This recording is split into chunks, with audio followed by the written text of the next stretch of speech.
Dalam hitungan hanya beberapa tahun, sebuah kode QR telah merevolusi ekonomi Indonesia, yaitu disebut sistem QRIS. Hari ini kita akan membahas sebuah fenomena yang mengubah lanskap ekonomi Indonesia, kebanggaan nasional yang lahir dari inovasi anak bangsa, tapi sangat tidak disukai oleh Donald Trump. Quick Response Code Indonesian Standard atau disingkat QRIS adalah sistem pembayaran digital, kini telah digunakan oleh 58 juta konsumen, 10,3 miliar transaksi dan 41 juta merchant. Dengan nilai transaksi mencapai 579 triliun rupiah, hanya dalam 6 bulan pertama 2025, jauh melebihi target, yang menunjukkan betapa cepatnya masyarakat Indonesia merangkul perubahan. QRIS adalah bukti nyata kemandirian teknologi finansial Indonesia, yang dibangun tanpa bergantung pada raksasa asing. Tapi justru inilah yang membuat AS alergi. Mari kita dalami fenomena menarik ini.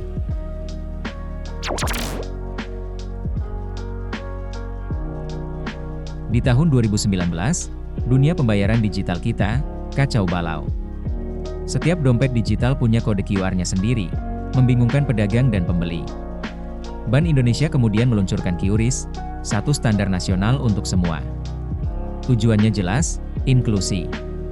Biayanya pun sangat-sangat terjangkau, hanya 0,3% dari transaksi. Bahkan, bagi pedagang bakso atau penjaga warung kelontong, bisa dibebaskan dari biaya. Hasilnya luar biasa, 93% merchant QRIS sekarang adalah pelaku UMKM. Riset membuktikan, QRIS secara signifikan meningkatkan pendapatan mereka.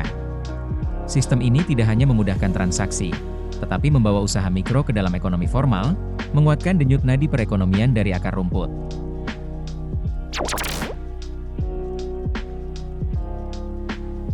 Namun, kesuksesan ini justru memancing reaksi. Pada April 2025, pemerintahan Donald Trump, melalui kantor perwakilan dagang AS yang disebut USTR, secara resmi menyebut QRIS sebagai hambatan perdagangan digital. Klaim mereka, QRIS tidak adil bagi perusahaan AS seperti Visa dan Mastercard, karena dianggap membatasi akses mereka ke pasar Indonesia. AS merasa tidak dilibatkan dalam pengembangan kebijakan ini. Kritik ini bukan sekadar protes. Isu ini menjadi salah satu alasan yang diangkat untuk mengancam penerapan tarif impor yang tinggi terhadap barang-barang Indonesia, sebuah tekanan dagang klasik.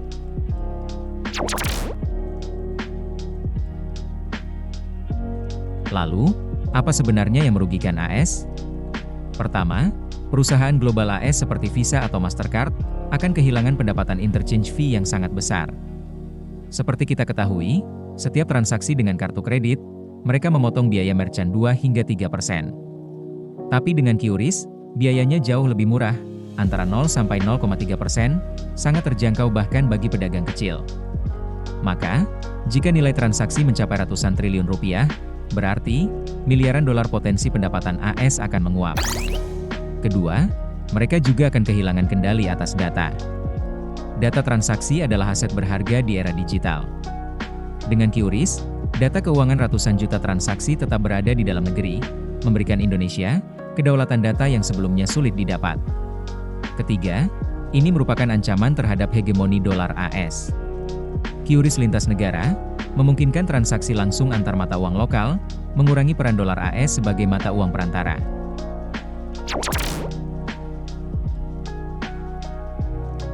Kekhawatiran AS sebenarnya lebih dalam karena Indonesia bukanlah satu-satunya yang memiliki payment system.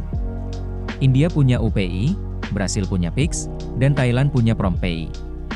Jika negara berkembang lain mengikuti jejak Indonesia dengan sistem pembayaran nasional yang murah dan efisien, dominasi global Visa dan Mastercard bisa runtuh bagai domino. Ini adalah sebuah pergolakan besar. Kekuatan ekonomi digital yang selama ini terpusat di Barat, mulai bergeser. AS resah karena kesuksesan QRIS bisa menjadi contoh berbahaya yang dapat ditiru oleh banyak negara berkembang.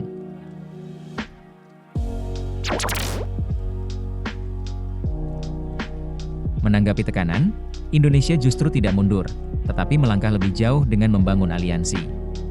QRIS kini sudah terhubung untuk transaksi lintas negara dengan Thailand, Malaysia, Singapura, Filipina, dan beberapa negara lainnya, via inisiatif Regional Payment Connectivity atau disingkat RPC, yang digagas oleh Bank Indonesia bersama Bank Sentral negara-negara ASEAN. Bank Indonesia bahkan sedang memperluas jaringan ke Jepang, Korea Selatan, dan Uni Emirat Arab. Ini adalah visi besar, menciptakan jaringan pembayaran regional yang mandiri, yang justru dibangun oleh negara-negara berkembang.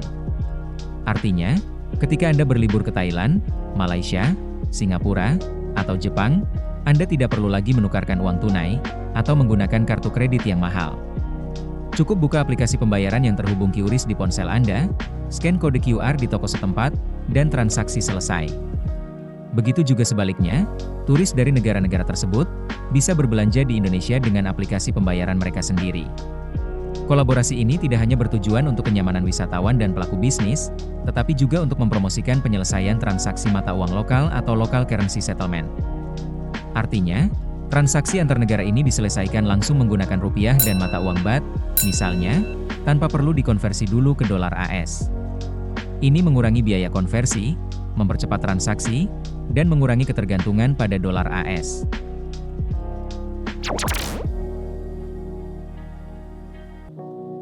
Bandingkan kecepatan adopsi QRIS versus ATM. Dibutuhkan puluhan tahun bagi jaringan ATM untuk menjangkau masyarakat.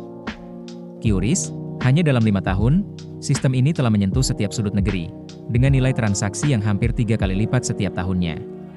Yang lebih membanggakan, setelah dikritik AS, volume transaksi QRIS justru melonjak 151%. Ini adalah bukti dukungan nyata, rakyat Indonesia. QRIS bukan sekadar alat bayar. Ia adalah pintu masuk digitalisasi yang mengakselerasi pertumbuhan ekonomi, dengan mendemokratisasikan akses keuangan. Jadi, kita sampai pada pertanyaan mendasar. QRIS telah membuktikan manfaatnya yang luar biasa dengan memodernisasi ekonomi, memberdayakan UMKM, dan membuka pintu kerjasama regional yang setara. Dengan segala kesuksesan ini, apakah Amerika Serikat berhak mencampuri, apalagi mengancam, sebuah inovasi nasional yang lahir untuk kedaulatan dan kesejahteraan rakyat Indonesia sendiri? Apakah membangun infrastruktur digital mandiri adalah sebuah dosa dalam perdagangan? Ataukah ini hanya refleksi dari sebuah ketakutan terhadap dunia baru, di mana suara dan kemandirian negara berkembang mulai tak lagi bisa dibungkam? QRIS adalah lebih dari sekadar sistem pembayaran. Ia adalah pernyataan kedaulatan kita di era digital, keadilan dalam perdagangan, dan masa depan tatanan ekonomi global. Bagaimana menurut Anda? Silahkan share komen Anda di bawah ini. Jika Anda menyukai konten seperti ini, bantu kami dengan klik like, share video, dan klik subscribe. Terima kasih telah menonton channel kami.